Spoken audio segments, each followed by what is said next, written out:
So yes, good evening everyone, and welcome to this online conference organized by the NCCR on the Move. It is a great pleasure and honor to welcome Professor Alejandro Portes, who is a professor of sociology at Princeton University and professor of law and distinguished scholar of arts and science at the University of Miami. When you start to become a migration scholar, there are a few names that resonate in the field, a few names that you see so often cited in journal articles and conference presentations that they become almost mythical. And the name of Alejandro Portes is certainly one of those. It's of course impossible to list all his publications, as he has authored more than 250 articles and book chapters, over 40 books and special issues covering topics such as national development, international migration, Latin American urbanization, or economic sociology. But I would like to highlight two of his contributions that have been extremely influential for the field and have inspired generations of scholars. First, his work on the adaptation process of children of immigrants in America has been absolutely groundbreaking. Together with Minzu, he developed the now classic concept of segmented assimilation to make sense of the divergent paths of integration among the children of immigrants in America, some experiencing upward assimilation and others downward assimilation. Forged in the 1990s, this concept has had an enormous impact and continues to stimulate vivid intellectual debates. Not the least because it reframed the debate from whether children of immigrants will assimilate in the immigration society, but to which segment of society they will assimilate into. And building on this concept and drawing on an impressive amount of data, Professor Portes, together with Ruben Rumbaut, authored two of the most ambitious and comprehensive works on the integration of children of immigrants, Legacies, the story of the immigrant second generation, and Ethnicities, children of immigrants in America, both published in 2001. Second, his work on social capital has been a major contribution to sociology at large. Professor Portes was among the first to bring together the ideas of Pierre Bourdieu and James Coleman into a coherent analytical framework. In doing so, he not only analyzed the positive effects of social capital, but also its possible downsides. And he also warned early on against stretching the concept too far, for instance, by applying it to entire communities or nations, as Putnam later did. And this critical and nuanced approach remains foundational to the way we study social networks and community dynamics today. Tonight, Professor Portes will give a lecture entitled 100 Years from Weber, Science as Vocation and the Resurgence of National Populism. I cannot stress enough how timely this topic is. Almost everywhere in the world, populist radical rights movements are not merely knocking at the door of power. They are in power, not the least in one of the world's major superpowers, the United States of America. Much has been written about this phenomenon, but two defining features are particularly relevant for tonight's discussion. First, their obsession with immigration, grounded in an ethnic conception of nationalism and a nativist ideology that sees non-native elements as threats to a homogeneous nation state. And second, it's anti-intellectualism, its rejection of the social sciences and their critical role in democratic life. And this rejection of the intellectualism has been brutally implemented by the Trump administration, that is silencing and erasing research on immigration, discrimination, and more broadly, all forms of social inquiry. In this context, Professor Portes invites us to return to Max Weber's famous lecture, Wissenschaft als Beruf, Science as Vocation, delivered more than 1 century ago in another dark historical moment. Weber asked a simple yet very profound question. What is the value of science? And revisiting this question today offers perhaps one of the best ways to understand the historical forces that have led to the resurgence of national populism and how these forces are perceived and interpreted by social actors and in particular by scholars. This promises to be a thought-provoking lecture, and I'm very much looking forward to it, Professor Portes. Before giving you the floor, let me thank Rosa Maria Lechuga Morales, who has put us in touch with you, Professor Portes, to organize this lecture, and Maria Briz, who will help me with some technical aspects of this online lecture. Speaking about practicalities, I would like to remind everyone that this lecture will be recorded. So please switch off your camera if you do not wish to appear in the video. Please also keep your microphone muted. And after the talk, there will be time for questions. You can raise your virtual hands to ask the question and unmute yourself when invited. Or you can also write your question in the chat. I will do my best to forward them to Professor Portes. Now, without further ado, Professor Portes, the virtual floor is yours. Thank you very much for that introduction. I'm very pleased that we were able to come together, even if it is by electronically. But I hope that you can follow, and I hope that what I have to say leads to relevant comments and questions. The lecture was originally written and delivered as my presidential address to the Eastern Sociological Society in 2020, and naturally it shows the passage of time, and with several of the several elements clearly out of date given subsequent political developments in this country. I decided to use the lecture anyway for two reasons. First, to put before you some of the ageless key insights that one of the founders of the social sciences and of sociology in particular had advanced 100 years ago. And second, because back in 2019, when this essay was written, using Max Weber's insight as a guide, it already anticipated what was going to happen in 2025. I close the lecture with some additional remarks, if there is time, on the concept of charisma. It has been a century since the death of Max Weber, 1920, and 105 years since the publication of his lectures Science as a Vocation and Politics as a Vocation. Both were delivered at Munich University during a period of great instability and confusion brought about by the end of World War I and the defeat of Germany. The essays are very different as they address diverse topics, but both are heavily influenced by the events of the time and hence contain a number of disquisitions that would not seem very relevant from our perspective. Yet there are a number of brilliant and durable insights, particularly in the lecture of Science as a Vocation, that are worth recalling. From a contemporary standpoint, the lectures are a bit rambling, dealing with a series of descriptive issues about what politics under the Kaiser was and how different challenges were met by young beginning scientists in Germany and in America. But building to Weber's analysis of science in his days, there are at least 4 points worth recalling. The first is that by comparing the lot of artists and scientists, he knows the enduring character of the works produced by artists and the fleeting nature of the facts and truths uncovered by the second. As he points out, a work of art, which is genuine, will never be antiquated. In science, each of us know, however, that what he has accomplished will be antiquated in 10, 20, even 50 years. Every scientific fulfillment raises new questions. Such is the nature of our calling, friends, and we'll have to resign ourselves to that fact.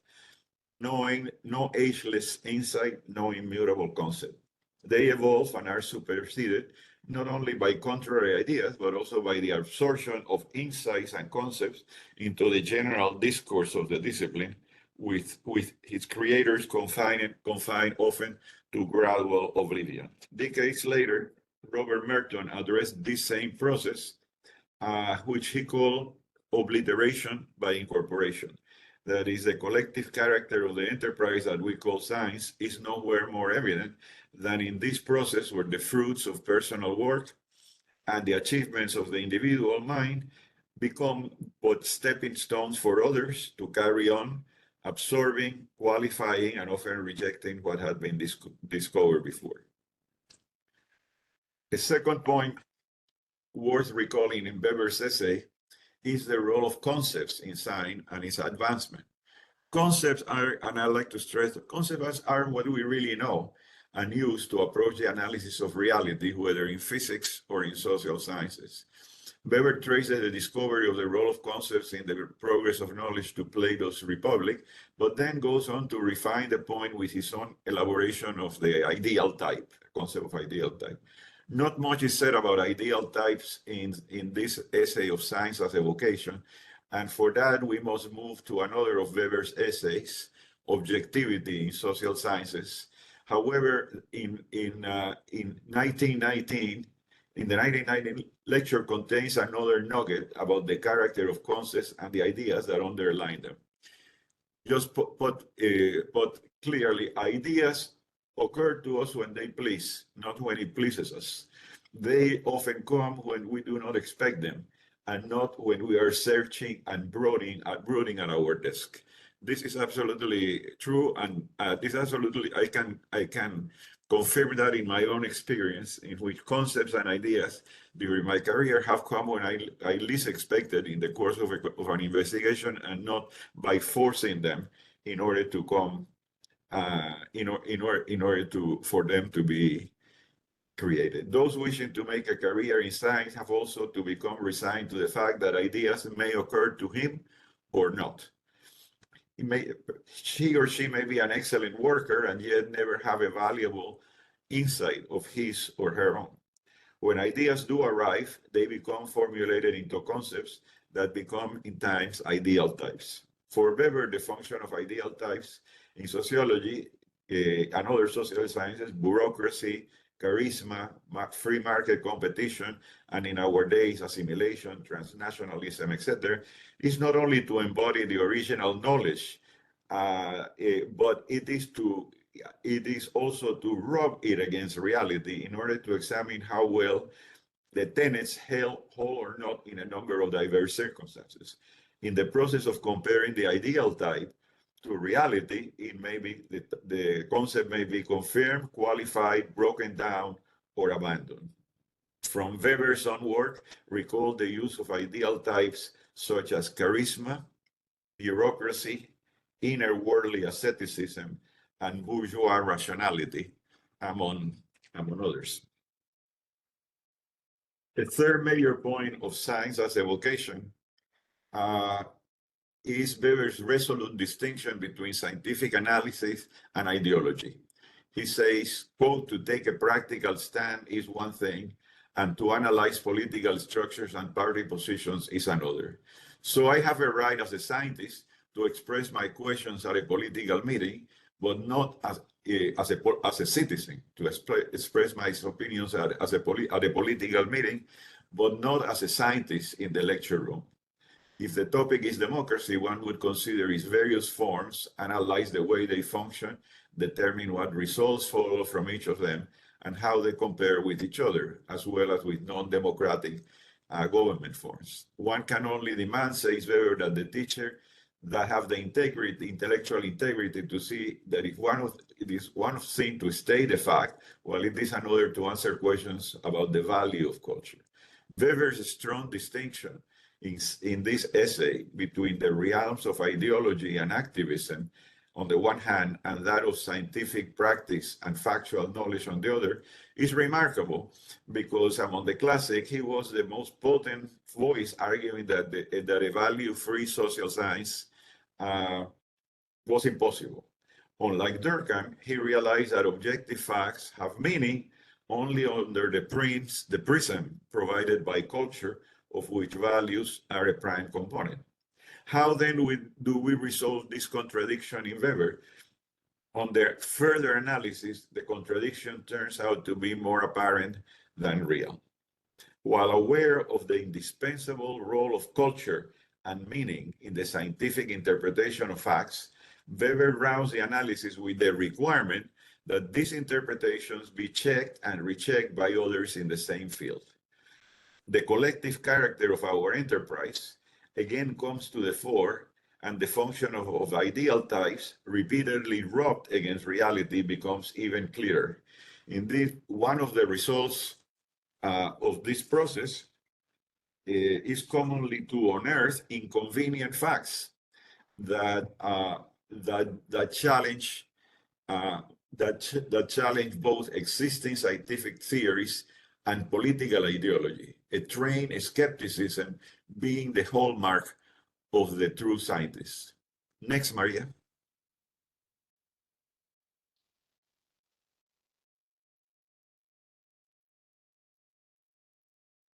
Weber's essay then engages in an extensive exploration of the way science has been defined and its promise described since the end of the Middle Ages and the Renaissance to our days.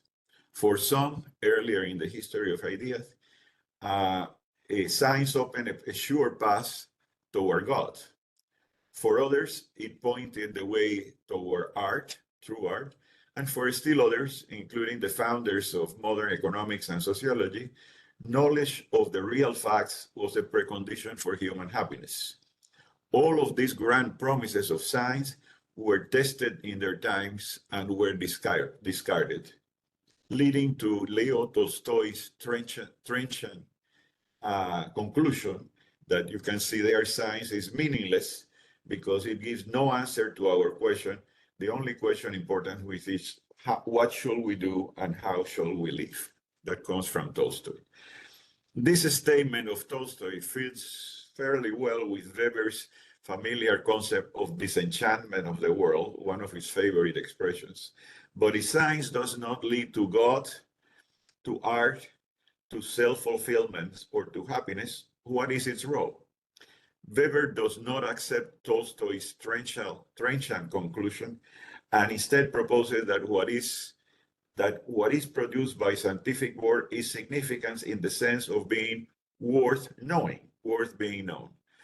And he concludes this is the case not only because such knowledge, not only because with such knowledge one can attain technical results, but for the result for their own sake, if the quest for that knowledge is to be a vocation. When I was a first-year student of sociology, many years ago at the Catholic University of Argentina, we did not read Weber, but Durkheim. Yet, reading the confident ways in which the French author Émile Durkheim described the social fact as both general and coercive on individuals, the eloquent examples that he provides, and later a brilliant set of essays by more recent authors like Merton and Nisbet persuaded me at that time, at age 20, that sociology was a serious intellectual enterprise. Living in this disenchanted world, following Weber's expression, I was not looking at that age for a path to God, for a path to art or true happiness. Instead, I was looking for a path to knowledge, especially knowledge hidden beneath appearances, between eloquent speeches and truisms. Reading Merton's The Unanticipated Consequence of Purposive Social Action and his manifest and latent functions, both published in his book Social Theory and Social Structure, clinched the deal for me. Sociology was going to be my vocation. And this moving to the 21st century and what is happening now, and using this general framework of Weber, Weber concepts of disenchantment of the world finds no more poignant illustration at present than in the spectacle of armed men randomly shooting fellow humans out of loneliness and despair, and in the mass deaths from opioids, drugs, creating a crisis in vast regions of the world, and especially in the United States, and even reducing the working population of the nation.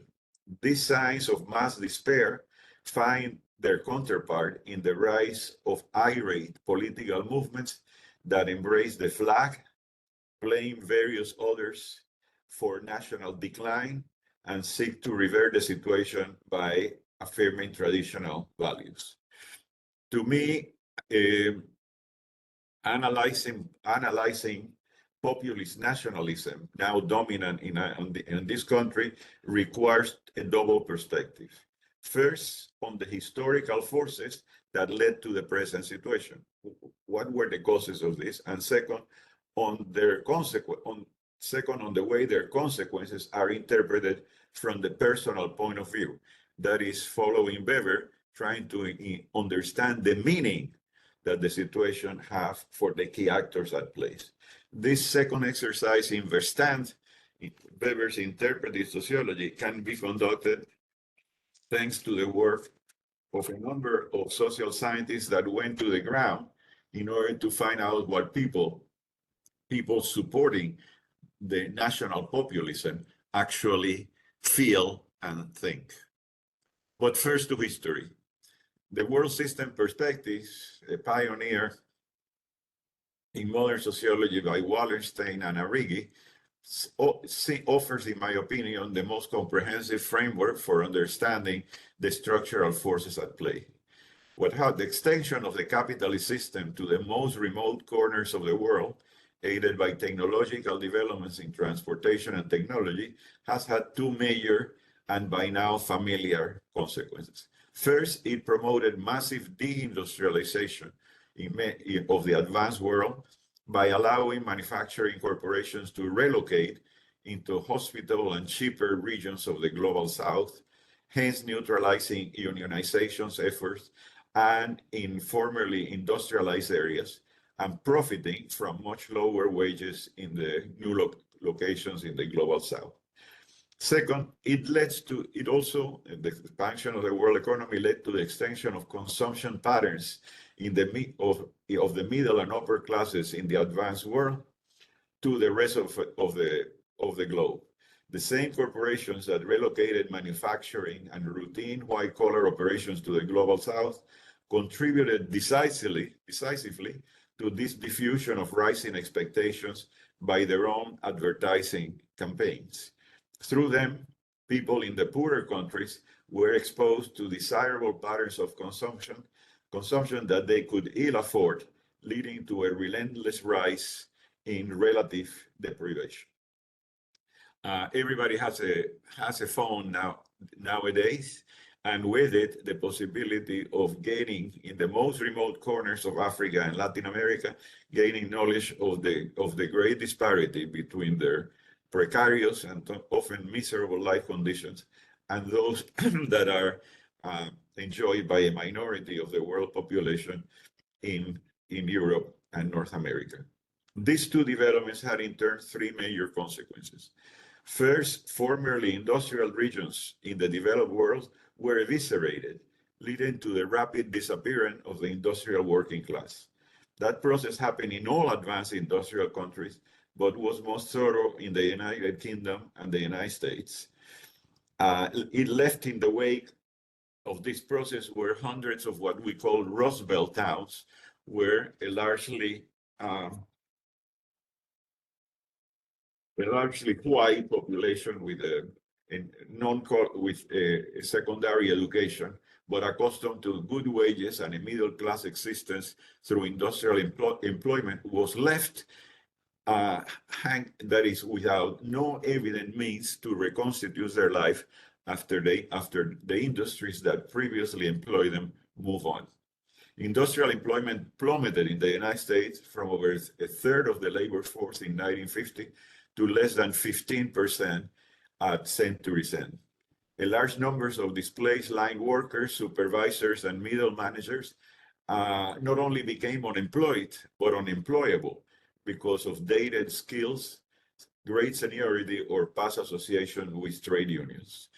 With deindustrialization and industrial restructure, the American labor market ceased to resemble a pyramid as it did before, with opportunities for economic mobility distributed along a gradient to become more like an hourglass, with a sharp division between elite positions in the service economy requiring advanced university credentials and low-paid manual jobs in personal services, agriculture, and construction.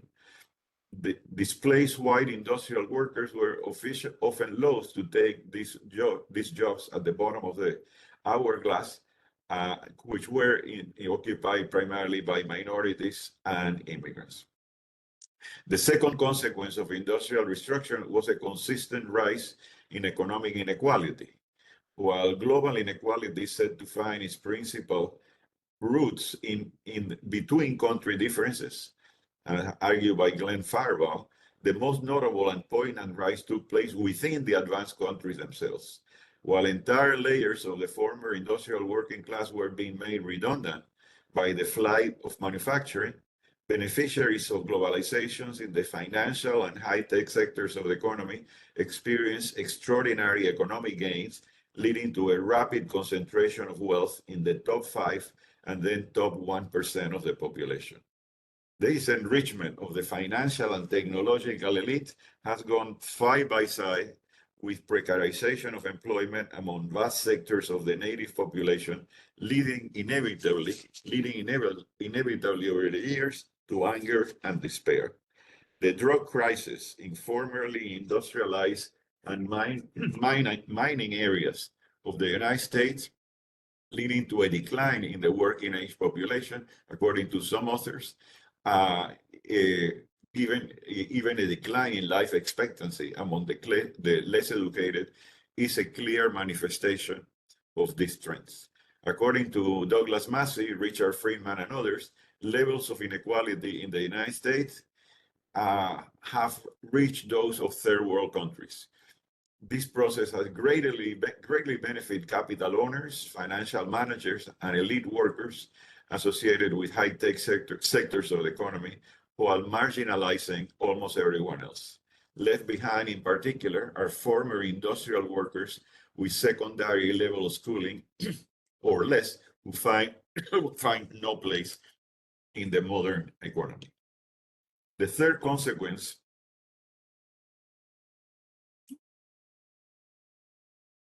of capitalist globalization is linked to the rise of relative deprivation in the global south and the displacement of population out of them. In past stages in the development of world capitalism, deliberate recruitment was required in order to attract workers from poorer countries to rapidly expanding industry and agriculture in the advanced world. At present, this recruitment is unnecessary because migrants from poorer lands transport themselves and assume all the risks of the journey. So large is their number, indeed, that one country after another in the advanced world have had to implement administrative and police measures to control and at times stop this migrants' wave. What what my friend James Holyfield once labeled the liberal dilemma of this country. Certainly, a major reason for continuing immigration to the United States and Europe had been a resilient labor demand in such sectors as agriculture, meatpacking, fisheries, construction, personal service. While the Native American working class was being displaced into redundancy, other sectors of the economy generated a massive demand for cheap and flexible labor. Native workers had been reluctant to take these jobs, deeming them too harsh, too demeaning, or too poorly paid. Immigrant workers have filled the gap, creating large and visible communities throughout North America, and parallel processes have taken place in several European countries such as France, Holland, and the United Kingdom. The presence of these visible communities of immigrants speaking foreign languages and engaging in unfamiliar cultural practices has triggered a vigorous and at times vicious nativist reaction. This had been directed mainly at immigrants without legal status, but has extended to as well to others, including the US-born children of unauthorized immigrants. Uh, this is These are mantras that are often shared by people in the nativist in the native population. Whose country is this anyway? And what don't you understand about being illegal? Uh, as are mantras of the native movement, which has succeeded in cornering the immigrant population in many states and localities through passage of a number of hostile measures. Parallel native movement triggered by anti-immigrant ire fueled the nationalist vote, leading to the exit of Britain from the European Union and to the rise of an extreme right party in France. Angry Britons demanded exit from the European Union in any terms, just to keep Europeans, Eastern and Southern Europeans out. And for the same reason, Marine Le Pen's Rally for the Republic became the most voted party in the European parliamentary elections in France in 2019, and is still a major player in that country. Helen Marros, an American sociologist, traces the onset of the present wave of anti-immigrant nationalism in the United States to 2005.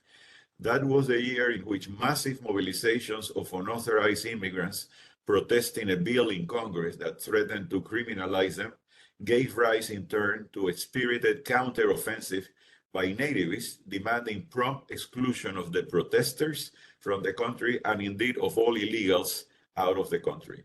Since that year, a new federal agency was created, Immigration and Customs Enforcement, that went into high gear, deporting hundreds of thousands of immigrants and making the rest increasingly desperate. The arrivals of caravans of asylum seekers from the imploding countries of Central America back in 2024 furnished an ideal target for the frustrations of a large segment of the American citizenry.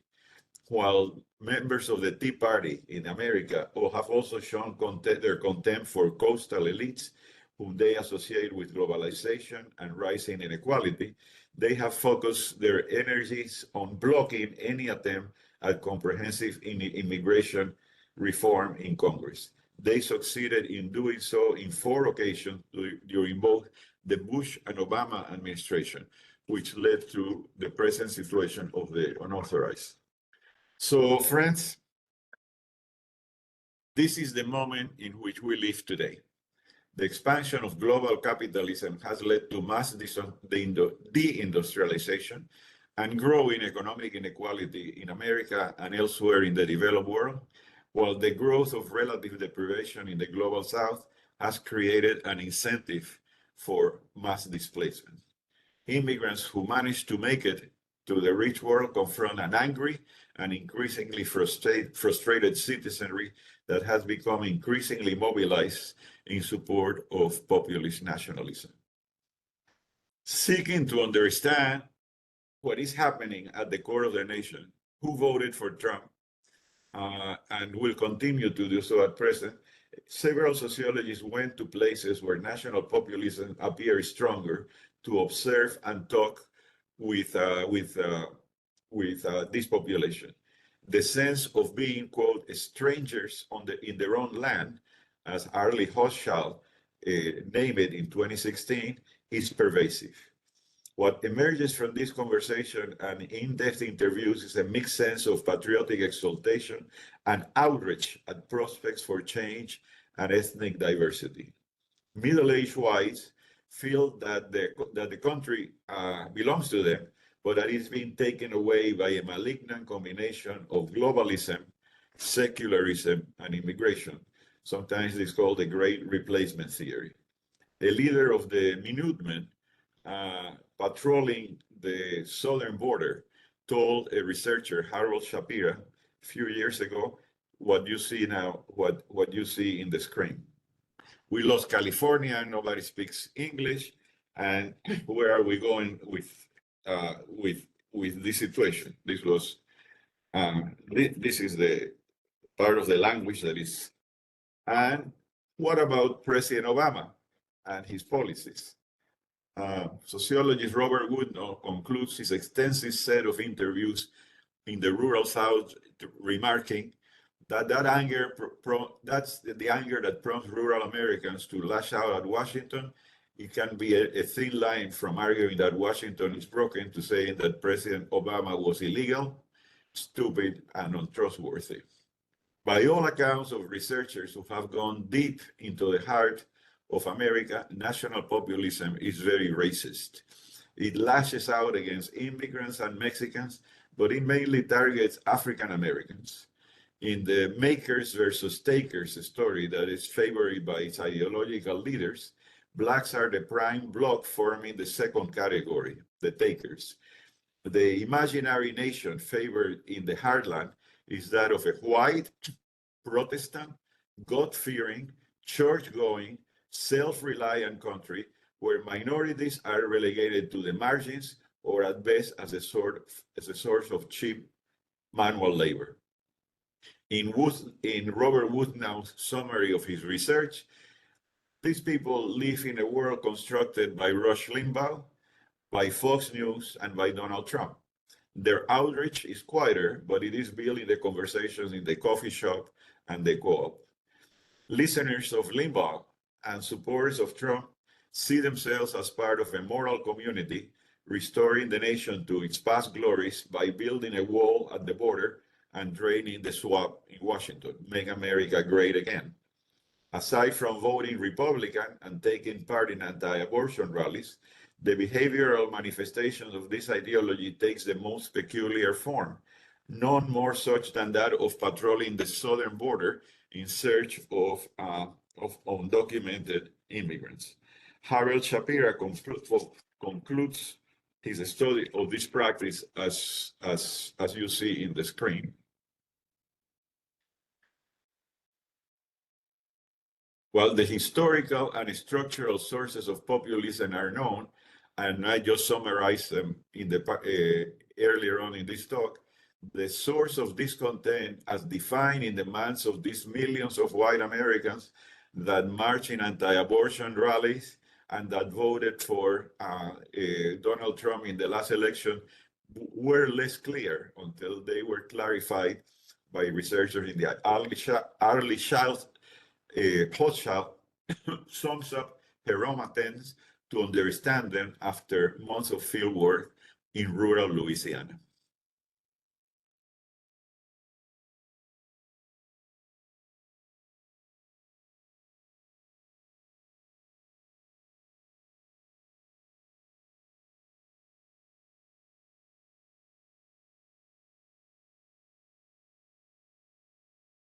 So real Americans who deserve better are being held back by the preferences given to others.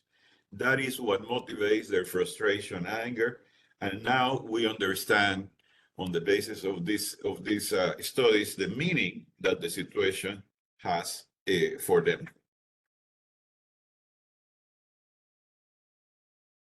And that's I must add, that meaning and that approach are holding firm at present in the heartland of the country, in those states in the middle of America. There is solid support for the policies implemented this year, 2025, by the Trump administration, especially the closure of the border and the persecution of the undocumented and deportation of the undocumented, and the campaign and attacks on elite universities in the East that are derided by populists as carriers as the harbingers of the globalization that impoverished them beforehand. So to conclude, Weber's methodology, his interpretive sociology, hence help us understand the rise of national populism, not only by identifying its historical sources, but by comprehending what is in the minds of people who support this turn to nationalism and closure so fervently. We should not be too surprised by the obvious contradiction between the real material interest of this population and the ideology that they support, because that had happened often in history. Almost a century ago, Antonio Gramsci despair at how false consciousness have led the European working classes to support and even give their lives for fascist leaders who ended up destroying their countries. Both Hitler and Mussolini, just to be reminded, both Hitler and Mussolini were elected by popular vote.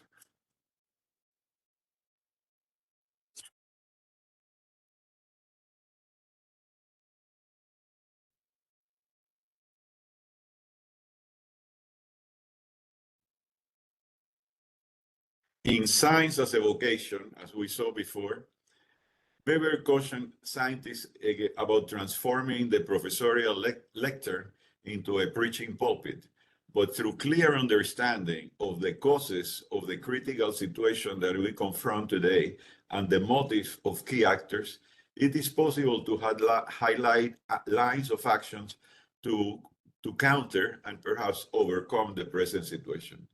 This exercise in Bavarian interpretive sociology, anchored in the work of researchers who have gone deep into the roots of national populism, makes possible to identify the driving attitudes and motivations of its supporters. Next.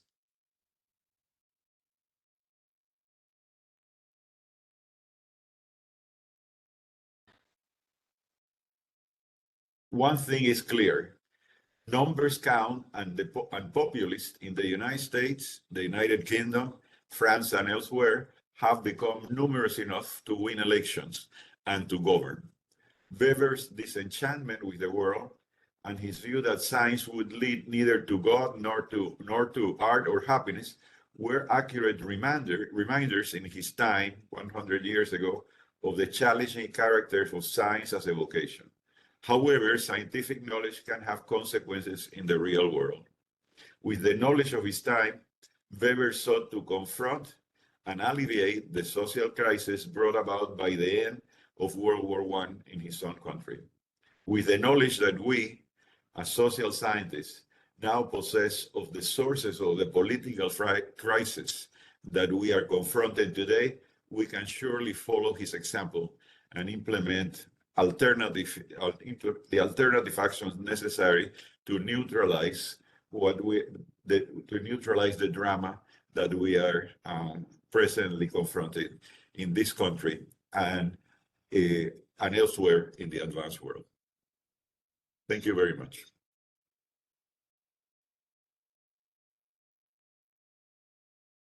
Thank you very much, Professor Portes, for this wonderful lecture. Now I open the floor to questions, comments.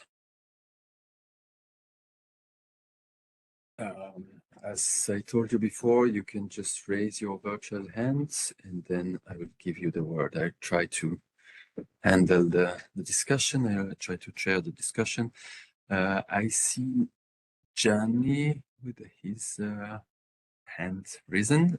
So Gianni, you can go ahead and mute yourself and ask your question. Thank you, Professor Portes, for your really instructive talk. And I think you end somehow, nevertheless, in a positive note, but which is accompanied with a lot of pessimistic reflections. I would like to challenge.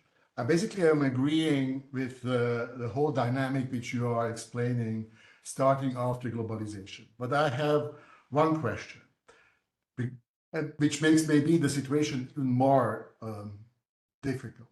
if you're looking at the nativist movement of the late 19th century, before also of the World War I in the United States, these xenophobic movements or racist movements against European immigration, but also against the blacks, were operating in a phase of takeoff, of industrial takeoff in the United States. Basically, the United States became an economic and industrial power which needed a lot of labor force. Nevertheless, there were the anti-Chinese acts, the anti-immigration acts, which followed, in which the nativist movements pretended also that they wanted to maintain and keep the United States vast and wide. So to which extent is an economic downturn really the only cause which can explain, or the major cause which can explain the evolution which you designed? That is a very a great question and very clearly formulated, and I appreciate it very much. It's true that America has always been, has always witnessed anti-immigrant and racist movements, and at the turn of the 20th century, they were powerful movement aimed at stopping immigration from first from Asia and then from Southern and Eastern Europe. In part because of the labor market competition, and in part because of simple cultural racism. But I must note that they were consistently unsuccessful. After blocking Japanese and Chinese immigration, European immigration continued despite these attacks and resistance through the first 2 decades of the 20th century, driven by the needs, precisely the needs of an expanding industrial economy. In the United States, it was the period of the takeoff of American industrial power, and that is the owners of capital and the people in government successfully neutralize efforts to stop mass European migration for those 2 decades. What the factor that ended European migration and that stopped it was given by 2 elements that are actually described at length in my book, Immigrant America, A Portrait, with Ruben Rumbau in its 5th edition already. Namely, first, the increasing unionization and militance among sectors of the European working class, the immigrants who had arrived and had become increasingly politically militant, and the discovery by the captains of industry in the American Northeast and Midwest of an alternative and more pliant source of labor at that time, namely recruited in the American rural South. That's the time when black migration became massive to replace precisely what had become a somewhat problematic source of labor because of the increasing political militance of the union. So that led to the 1925 National Origins Act that effectively ended immigration at that time. The circumstances at present are different. That is the opposition of the displaced native working class of the less educated the white voters in America was driven by their increasing lack of participation, being left their marginalization from an American economy that have moved towards services, and where industrial employment, that was the motor of the greater the great turn toward economic equality, greater economic equality in the 1950s in the United States, ceased to exist to give rise to this hourglass. And in that case, it's not only there is a combination of both white racism and displacement and the earlier displacement that produces. Many people will question that why that a process, American deindustrialization that happens in the 1970s and 1980s could lead to the rise of national populism with such force in the 21st century. But I want to share with you this point, which is very important to me, namely that the realities of political economy, the realities on the ground of the economy, take time to be translated into politics. It's not immediate that this suddenly displace masses of white workers that mobilized back in the 1980s and 90s. It took time for their resentment and their opposition to fester and to develop in the American Tea Party, in that solemn conversations that Wood now and Hochschild described, and eventually in their solid support for what is happening today. To repeat, the closure of the border and the massive anti-immigrant campaign at present are strongly supported by the segment of the population that voted for the Republicans and Donald Trump, and they don't see any movement away from what Trump promised as in the campaign trail, and saying that this is what needs to be done. So yes,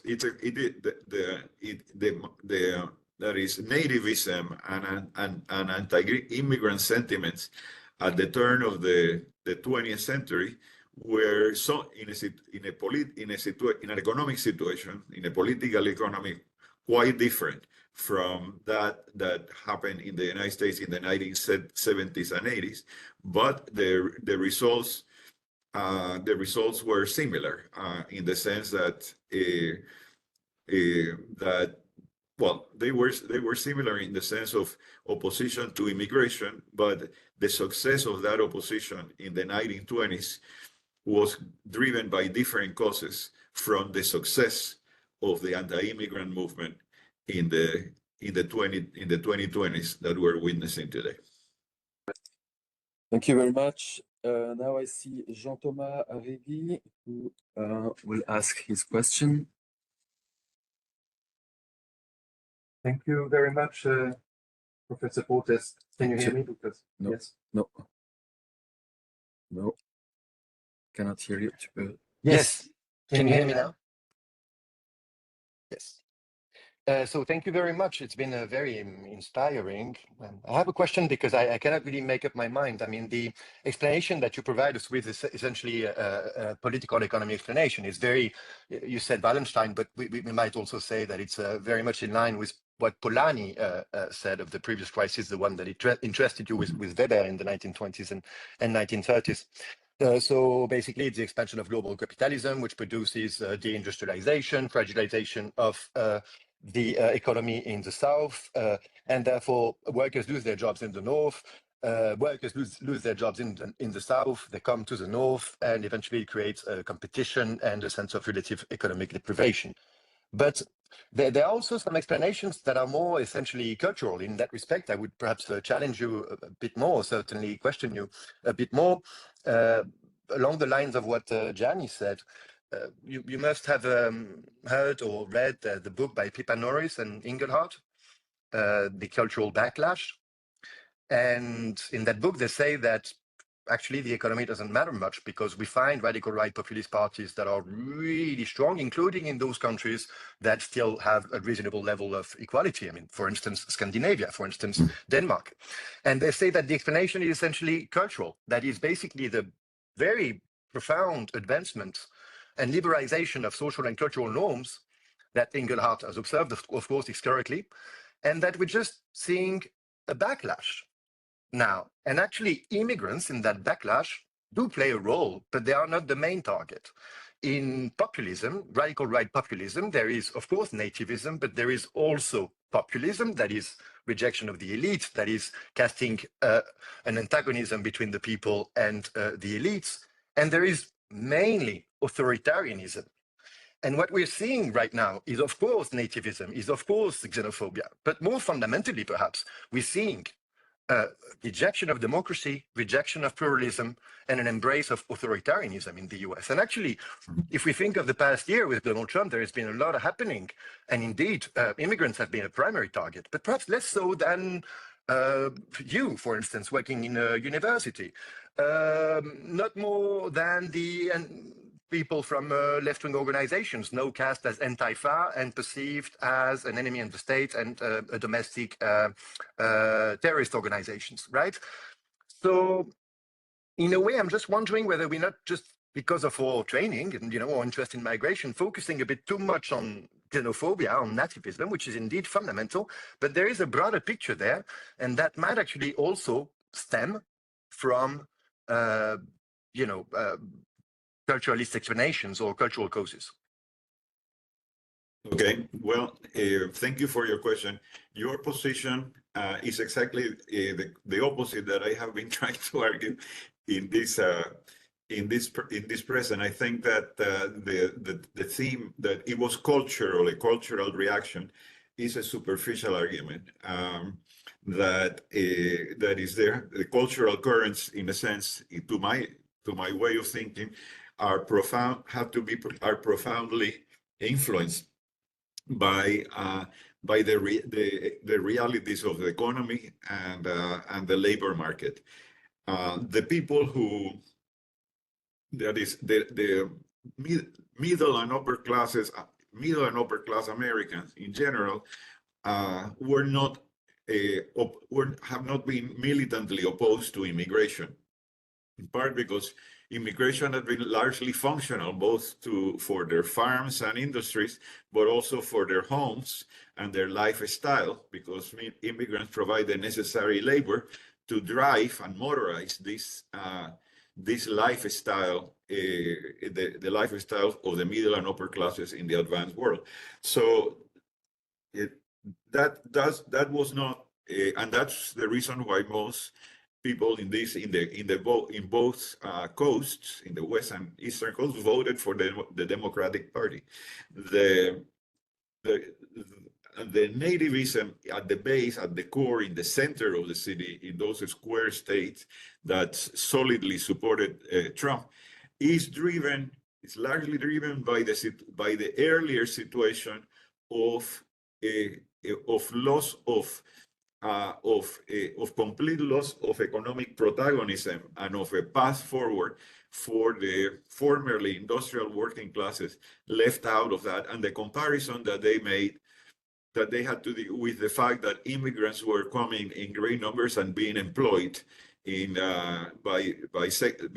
certainly in jobs that they did themselves not want to take. So that immigration, in a sense, coming from in the case of the United States, primarily from Latin America, in the case of Europe, from Africa, have been sources of great anxiety and opposition among the native population, particularly the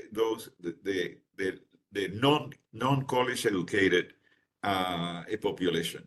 It takes time for the realities of that happen in the economy and labor market to translate themselves into politics. It is not an automatic process. It goes through it. So what happened with the deindustrialization of America, initiated at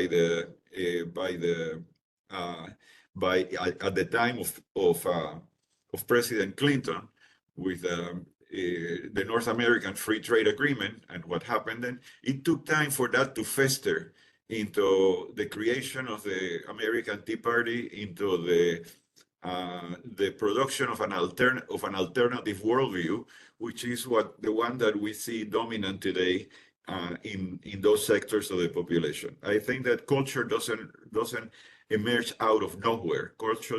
Culture rises from the realities of people's everyday experience, their hopes and anxieties, and the possibilities of their finding a meaningful place in the economy and the labor market. Good, thank you. Thank you. Thank you. Now I have one question by Jim Holyfield, and then I will give the word to Rosie and to Aniela. Yes, thanks, Robin. Alejandro, great talk, a model of clarity as always. And you really doubling down on the political economy explanation, I see, rejecting these cultural arguments. But could you make some more room for social psychology here? You said you started studying Durkheim. I'm wondering if you've been thinking about this sort of profound sense of anomie that we see among many natives in the US, Europe, and elsewhere, and that this has provoked a profound sense of relative deprivation among many voters looking for ways of overcoming their alienation. So I'm just wondering if we shouldn't go back a bit more to Durkheim here, with a nod to Max Weber. That's a very nice question, and I think that it could be incorporated into the argument that I have made, because indeed the realities of employment, of the economy, and the realities of employment or lack of employment, of being left out, translate themselves into words and into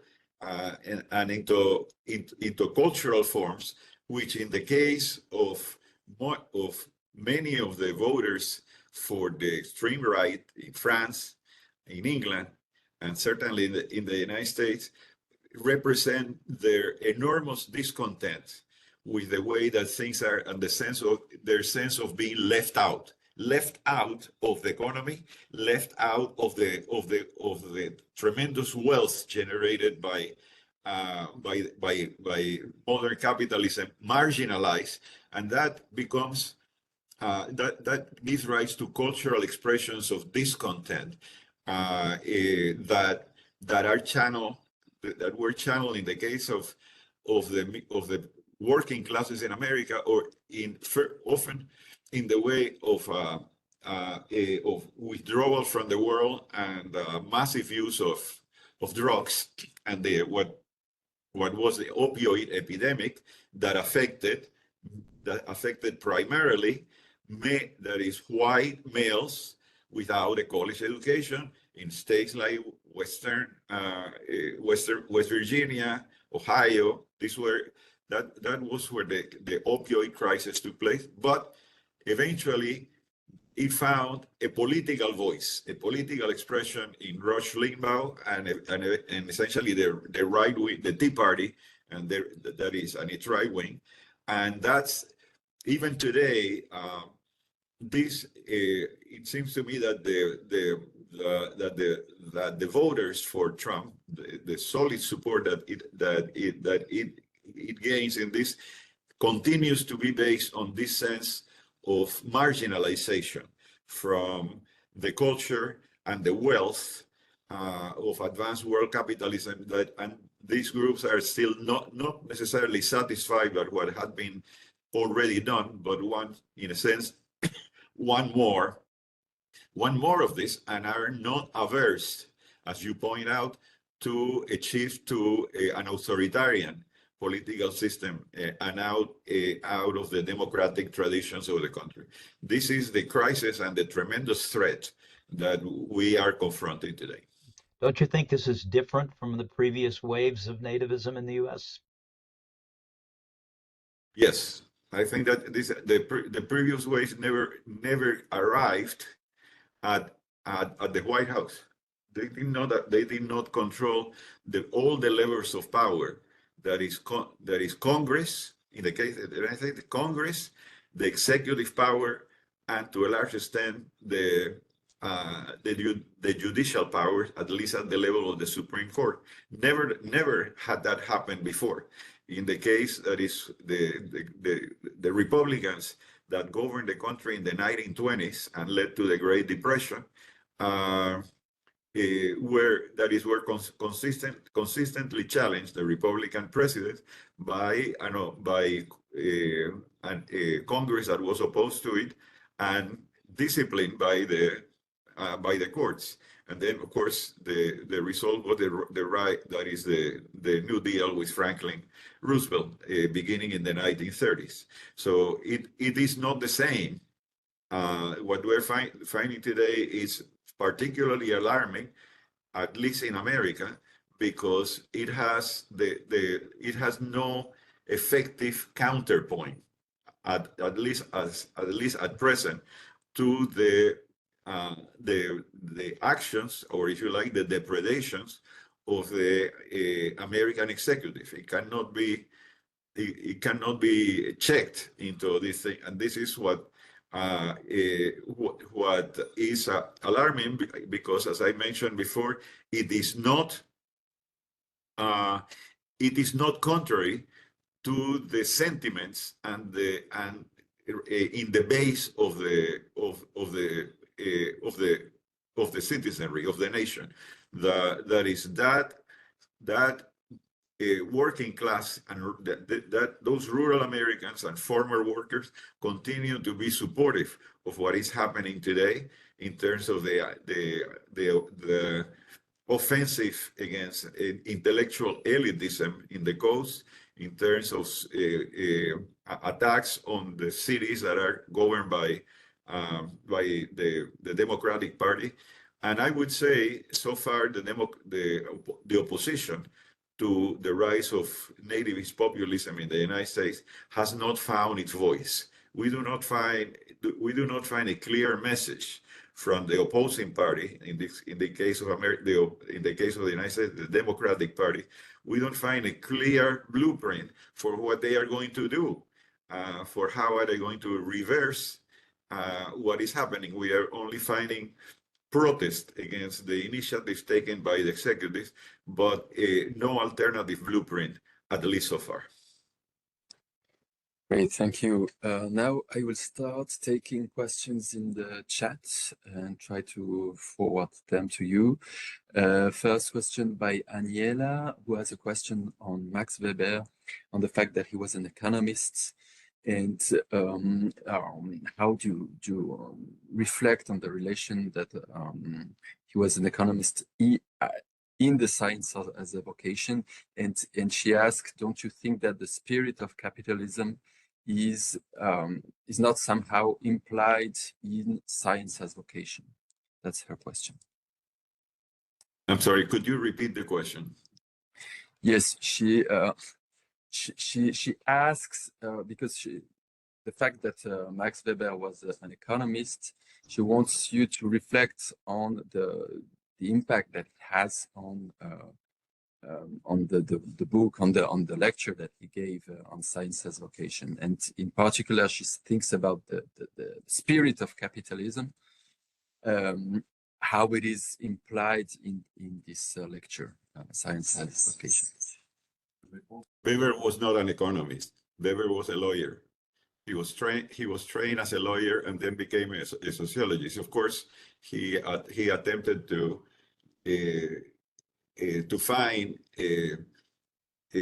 deal with economic phenomena in as social phenomena, and therefore as amenable to this to their analysis. His most famous thesis is the impact of religion on the economy, on economic behavior. That was clearly coming out from not a straight economic analysis, but one that show how different motivations, in this case, those that gave rise to Protestantism and especially Puritanism, could affect the economic behavior of people in Northern and Western Europe. So in that sense, that is, I submit humbly this argument that I have presented to you as an exercise in Weberian Wertheim. That is, in understanding what are the profound roots of phenomena that afterwards appear to us to come out of the blue and out of different cultural manifestations or out of the rise of a charismatic leader. The concept, let me bring out using your question as a basis. The other very sociological concept in Weber that is relevant to the analysis of the present situation, namely the concept of charisma. The charisma is important because people believe the concept has become popularized in the sense that that particular political or cultural personalities have charisma. That was not the sense that Weber, in which Weber employed that term. Charisma does not inhere in the leader. Charisma inhere in his followers. That is the mass of the followers of a particular leader that confer on that leader that potency of the ability to break through the mold of existing institutions and carry a society or a country in completely different directions. This is what is happening. In order for that to happen, the charismatic leader has, in a sense, to embody the discontents and the aspirations of the masses that are supporting him or her. And that's basically that episode has been repeated many times in history. Weber examined the charisma of the Puritan leaders, like in earlier Europe, like Calvin and so on. But we saw the same phenomenon occurring in Germany in Germany and Italy in the 1930s, with the rise of leaders that were brought to power by popular election, by masses that were profoundly discontented with the situation that existed in their countries, and saw in these figures the embodiment of the policies that they wanted to carry on. The important the other important fact about charismatic power is that once in power, it can take a nation or a society in completely unpredictable and often destructive directions, as happened in Europe in the 30s. And what we are witnessing in the United States are practically at the beginning of that process, in which an unrestrained charismatic leader can implement policies that in a sense are going well beyond the expectation of both its original supporters and its detractors. Thank you. Now a question by Rosa Maria about she asked what is your opinion of the Mexican government's response to the Trump administration, in particular about its migration policy and deportation policy. She says that some people believe that he won't be able to deport all the Mexicans' families in Mexico. What is your take on that? I was recently in Mexico in this year after actually developing this article, and what the Mexican government is trying to do is to adapt as much as possible to developments in the United States by in a sense temporizing with the Trump administration and avoiding frontal confrontation. So while that is what the Mexican government has done, had been to build shelters for returnees from the United States in large numbers in Mexico, to accept both Mexicans and non-Mexican deportees from the United States, and to even send the military to the north to support anti-drug activities by the U.S. in that sense. So the position of the position of the Mexican government is completely accommodationist. It's not confrontational. It tries to accommodate and see how in a sense this unpredictable, charismatic leader can be accommodated and neutralized. They have not even, the Mexican government had not even gone to war or gone to path to challenge the rebaptizing of the Gulf of Mexico as Gulf of America, simply hoping that all of this will blow up, that this will be a passing episode in the political history of the more powerful neighbor to the north, and trying to, in a sense, not alienate it further, given the relative power of America, of the United States relative to Mexico. But this kind of expectation that things will change is not necessarily rosy. Is not necessarily buttressed by the facts at present. I think that basically Trump is on a roll, unimpeded in all his activities by any effective opposition, either in the United States or abroad. And perhaps the only at this point, the only thing that may stop him is the disastrous consequences that may follow from some of his policies that can lead to backtracking. But I do not see. I see that the reactions of the democracies of the world, not only Mexico, but those in Western Europe, have been accommodationist. Look at a way in which they can, in a sense, somehow neutralize the forces that had been unleashed by the rise of populist nativism in the United States. Thank you. Jean-Thomas, you want to ask another question? Yeah, I'm sorry about that. You might as well. I've been wanting to talk to you for a very long time, and we still have 10 minutes or so. No, I have a very, very simple question. To what extent do you think that your theory can travel beyond the United States, right? Because in the US, indeed, it fits quite neatly, but we see that there are very similar populist, national populist leaders in countries, including, for instance, your native Argentina, that has not really been confronted to immigration.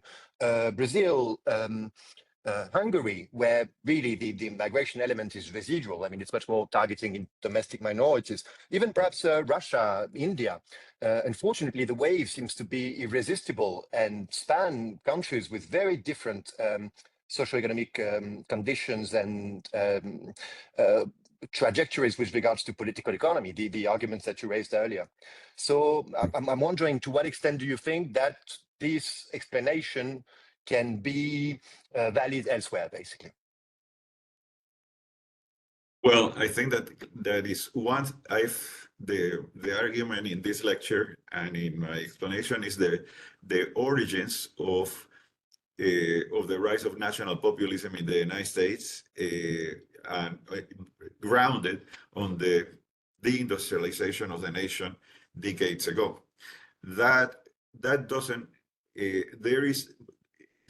not explain, and it is an insufficient argument to understand what happened, what later developments have taken place. Because once it takes off, once a movement like this that is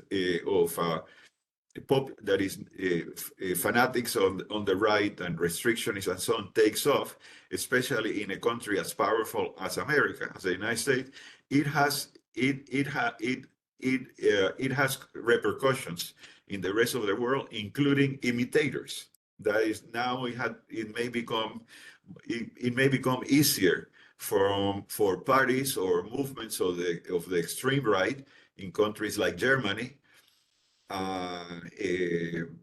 even Scandinavian countries, to put forward a restrictionist and an anti-immigration agenda, because, hey, the United States is doing it, so why cannot we follow the same patterns?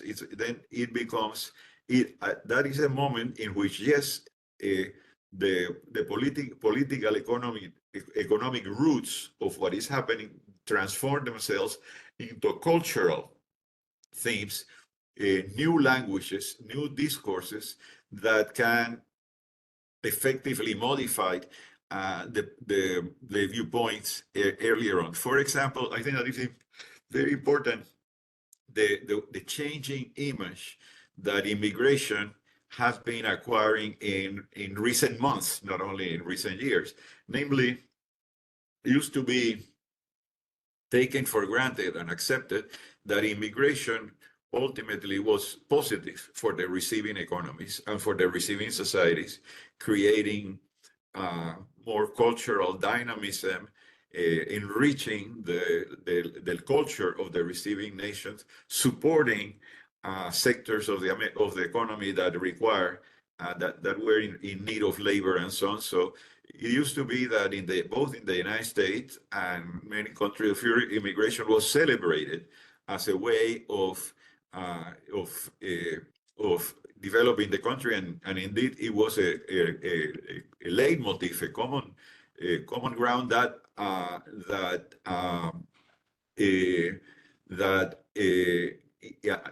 America was a country of immigrants. America had been developed and moved ahead by the contributions of its nations, of its immigrants, and that has gone out of fashion these days, to give rise to a restrictionist discourse that, as you point out, does not extend exclusively to America, but has ramifications in other parts of the advanced world, especially among the more the right-wing elements that are emerging, and that consistently carry an anti-foreign, anti-immigrant theme to present to the and to present themselves as saviors of a nation that is at the risk of being taken over by the massive flows from the global south. Thank you very much. I just want to forward another question by students of the Masters in Inclusive Education Science, who ask a question that is kind of a follow-up of Jean-Thomas' question about the fact that a lot of young people who are not American in other national contexts, they share the nationalist doctrine, and they adapt it to their context, and they ask, what do you think about the role of data collection and the control of technology, of the big tech in that traveling of this doctrine, in the diffusion of this doctrine? Yes, I think that is cultural diffusion is extraordinarily important these days, and in a sense, there is precisely because the evolution of the capitalist world economy has led to this increasing bifurcation between a minority that have profited mightily from technological innovation and from capital investments, and the majority of the population that is, in a sense, marginalized in one way or another. That young people in many countries, seeing their chances of economic mobility and of a better life compromised by the labor market situation that they face, and so on, is not at all surprising that they would be, in a sense, receptive to a message of salvation. The charismatic movements like this always carry a message of national or world salvation. We will make America great again. We'll restore the pride of Germany. We will prevent the Spanish culture from being destroyed by Muslims and Africans. These kinds of things, this kind of message is one that resonate with younger generations that do not find in the culture of their parents or in the existing dominant cultural things an expression of their anxieties concerning their future and their discontent at the absence of a clear path for economic and social mobility. So that is, I think that it is, if that is the case, it behooves us, those of us who do not agree with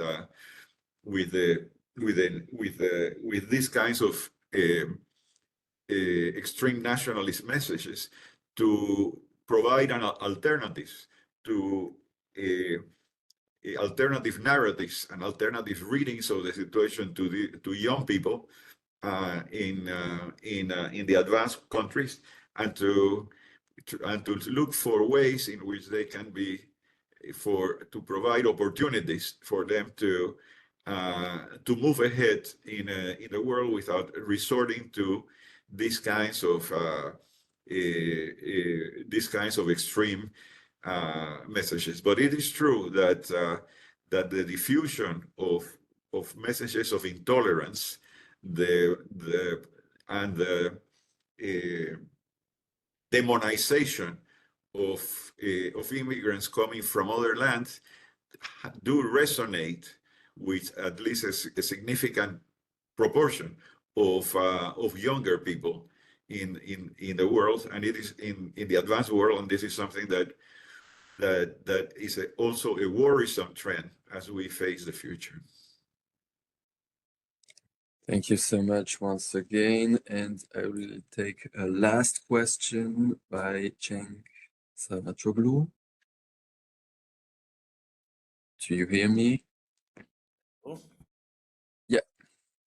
Thank you, Professor Portes, for your analysis. It highlights these objective structural conditions and contradictions of global capitalism as the key drivers for the formation of this convenient political and social milieu for the rise of right-wing populism. And you say that these general structural transformations we see in the field of economics and relations of production translates into political and cultural landscape after some time. So we see this delayed effect of these general global structural transformations. But do you think that this translation of economic conditions into the political landscape is mediated by some subjective conditions, especially the subjective conditions shaped by the trajectory of the progressive politics itself, especially the strategic shift within the left that prioritized identity politics over class politics over the years? So is this so the effects of these economic conditions seems to be mediated by the shifts in the ideological terrain of left. Does this factor, this intermediary variable, have a place in your framework of analysis? And what do you think in this sense of the analysis of Nancy Fraser, which referred to this shift, ideological shift, as progressive neoliberalism? That is an excellent question, and I appreciate it very much, because it shows both that you understand the thesis that I have advanced today in this lecture, and also its ramifications. It is true that the realities of political economy filter into the world of politics through a number of mediations, cultural changes in cultural discourses, changes in politics, and so on, that are that then become manifested at the ballot box and in the messages of different political movements. In the United States, used to be that the industrial working class voted solidly left. In that, it translated in the United States voted solidly for the Democratic Party. That is, the unions were solidly Democratic, and just like the Republican Party was a Republican of the white middle and upper class elites, while the Democratic Party was the party of both the working class, including the white working class. Well, it turned out that after the Clinton administration, which was a Democratic administration, sold off and with the North American Free Trade Agreement, became the source of the process of a massive process of deindustrialization. The Democratic Party never found again its bearings to address the needs and the aspirations of this important segment of the population. The Democratic Party shifted to a concern with identity politics, largely concentrated among the educated university population and in both coasts, not paying attention to what was happening at the base. It's forgotten that still over 70% of the American population is white, native white, of native white parentage. It's the fact that the paying attention to which I am not in a sense criticizing, responding to the demands of minorities or different cultural groups and so on, but this was done by the Democratic leaders, starting from Obama and certainly followed by Hillary Clinton, in a way, responding to this identity politics that marginalized and did not respond to what was happening at the base of the country, into these deindustrialized vast segments of the nation, abandoned by their leaders, and certainly abandoned by the dynamics of an increasingly polarized labor market, where economic opportunities are available for those with advanced education and training, and for those willing to work in manual jobs for minimal pay, which is not acceptable to a large proportion of the displaced Native American working class. The Democratic Party never recovered its voice, and that is the reason why in the states, that were formerly solidly Democratic, like Michigan, Wisconsin, Pennsylvania, and so on, they have had a great deal of difficulty hanging on to electoral majorities for that reason. President Biden understood this, and actually he attempted to move in the necessary direction by promoting vast public works programs that would employ at good wages large segments of that displaced working class in the center of the country, and he implemented that, but there was not enough time. There was not enough time to recapture the sentiments and the political leanings of these marginalized groups in time to, and of course he could not, because of the incident, that is the accidental fact of his advanced age, he could not argue that position effectively. So to summarize this somewhat rambling reply to a very good question, that is the process that we have to understand is that the realities of political economy and the labor market translate into politics, but are mediated by a series of cultural and political processes that eventually eventuate in